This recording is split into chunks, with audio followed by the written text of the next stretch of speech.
In this segment, I offer tools and guidance that I have found helpful in my practice, and maybe you will too.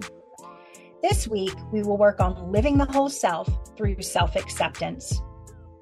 During our lifetime, we are told many things. Some match our soul energy, while others are in contrast with it. We are given a set of supposed to emotions, energies, and actions from the time of the smallest versions of ourselves. When what we feel in our heart and energy does not match these supposed to influences, then we acquire a mistrust in ourselves as well as the world around us. Only until we take a good look at what is over what is supposed to be can we truly heal these pattern learned energy influences. If life isn't what we think it should be, and we work in supposed to energy to fix it, then we reinforce all the work that is done in that non-centered supposed to energy of shame or guilt. It makes it harder to change what isn't working because we're refusing to see what is in this moment. That is where acceptance comes into place. Acceptance is a true inventory of what exists in this moment in our strengths and weaknesses. So then we can make a plan to heal, grow, and shift what is needed based on the present moment truth.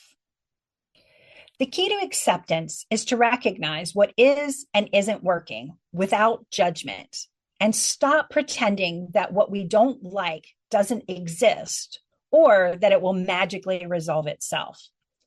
When we allow a clear picture of this truth, we can find the root of what we don't like and empower ourselves to make changes towards what we do. We sharpen our strengths and heal and grow our weaknesses based on exactly where we are in the moment. I also love to tell people truth brings choice. This is powerful in many ways. When we know all the ingredients, we can find what works and what doesn't, as well as know what may need to be added. Without this clear, honest review, we are stuck in denial and disillusionment. So, for this segment, we're going to look at what stories we tell ourselves about our challenges and how we can bring those stories into present moment acceptance. As usual, take out that trusty journal and let's get to work. Think of something in your life that you believe is not working. When you hear your inner critic talking, or when you tell the story to someone else, what does it sound like? You can just start by journaling what comes up in the moment without censoring. Journal the story as you have been telling it to yourself, unedited. An example might be, I get flustered when I'm put on the spot. Then tell the story of that. Next, we're going to look at if there is anything about this you've been pretending doesn't exist.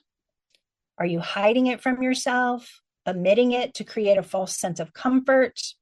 If so, how do you pretend?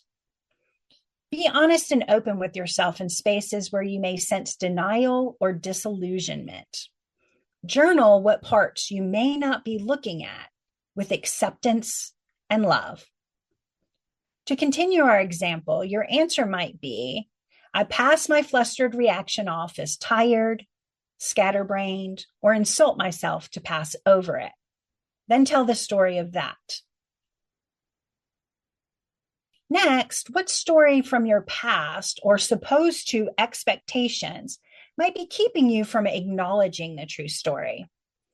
Is there an energy or emotion attached to it? A historic learned behavior? Someone else's belief that is clouding your own? To continue our example, your answer might be, my mother used to put me on the spot, and even if I rose to the occasion, she still made me feel worthless.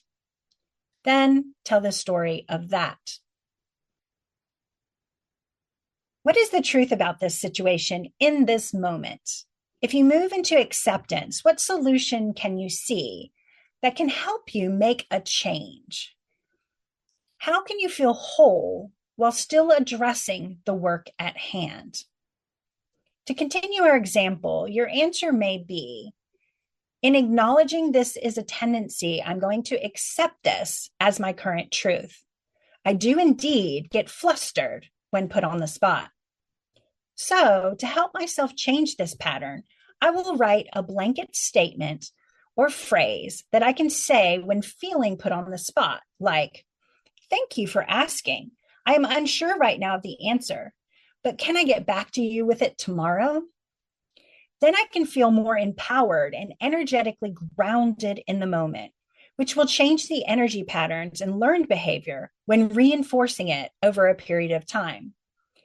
Then, as I use this tool, I can sharpen my on the spot skill set to feel more self assured and trust myself enough to know that the answers are truly inside of me.